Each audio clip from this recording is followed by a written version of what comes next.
So there's three of us here today. We're going to talk about the OSWALD, which is the Oregon State Wireless Academic Learning Device. It uses similar hardware as the BeagleBoard, but it's completely designed by us. We're three students at Oregon State University. I'm Kevin Kemper, and then Ben Goska and Tim Harder will take over a little bit later on. Next slide. And so just a quick overview about the hardware. It uses the OMAP 3530, much like the Beagle. We're a little bit more constrained on the memory because we're not using the package-on-package versions. And so it's about half the current memory of the Beagle right now. It does have a built-in touchscreen QVGA, like in the picture we showed just on the cover page. It's in a full polycarbonate case. It has same kind of capabilities for TV out as well as DVI out. It includes an 802.15.4 wireless stack through one of the TI-CC 2431 chips, so that we can get some sort of networking support that's quite a bit lower power than Wi-Fi. It has a little touchpad area on the sort of on the right there. I guess if you're looking at the front page, if you have time to go back and look.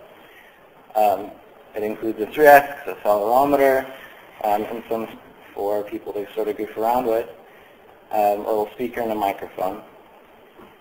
So next slide. So here's a little bit more detailed picture of the individual hardware boards. And so the blue board on the top left is the main board that has the OMAP, which is occluded by the ribbon cable. So it has an SD card, two USB, HDMI, and a couple other little bells and whistles. And then the black board is our interface board, the one on the bottom right there, that holds up the LCD, handles the ZigBee, and the touchpad interface. And next slide. So I'll hand it off over to Ben, who's sort of our firmware guru. So I'm Ben, and one of the things that we tried to do with this was to make all of the code on the entire system open, and all the peripheral chips. So as Kevin said, there's a 802.15.4 chip, and the firmware on that we keep open and available in case anybody wants to experiment with ZigBee or trying anything else with that. There's a lot of development going on right now running IP over it. And then there's also an 80 mega and then a Cypress chip which handle the touchpad and all the buttons on it, and so it shows up as a USB device to Linux. And so all of that firmware is open as well, so that if somebody wanted to make the buttons do anything, they're good to go. They can play with it, poke it, break it, whatever they want to do. And we also tried to make every chip programmable from the system itself without any external hardware, so they don't need to go buy an expensive programmer to work with any of this. And then moving up from the firmware, well, we're running pretty much the same things the Beagle does, Xloader and U-boot, dock Xloader, just a new board file. U-boot was the same up until recently, but we've added interactive boot menus that they function kind of like a BIOS. And so if you just put any SD card in that has a kernel, you can, through the interactive menus, flash your kernel to NAND or flash any other part of the device that way without having to deal with U-boot scripts or a serial console. And that way our students don't need to know too much about the hardware or about getting a debug line out in order to flash a new kernel or unbrick their device in the case that they brick it. And next slide. And so there's just a picture of what our menus look like. They're really simple, and that's because I was making them and I'm not a graphic designer. And then it's the main interface to that is through the touch screen. And so I'm going to pass it off to Tim to talk about all the other software on the system. So you can go to the next slide. So basically, we're running for Linux kernel, we're basing it off of the 2.6.3 on RC1, which we have on our main sort of stable releases, and we're testing out RT7 for development to release later. In terms of the system, we use Open Embedded to create our packages and our whole image files for rootfs.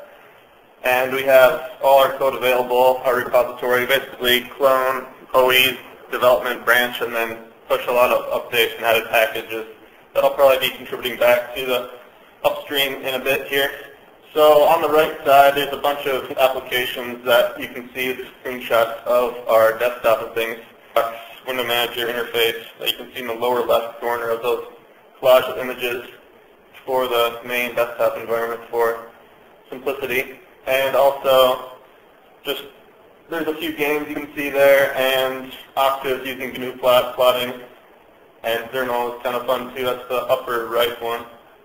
And basically right now we use, we base a lot of it off Angstrom, but I've moved to our own distribution just to have more leeway and customizing things, I guess. Next slide, please.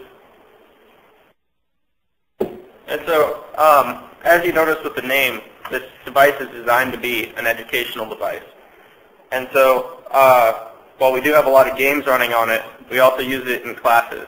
And last spring was our first production and our first deployment, and we had nearly 100 students in one of our introductory programming classes using the OSWALD, and they were developing a Java-based MP3 player. And it was definitely an interesting time.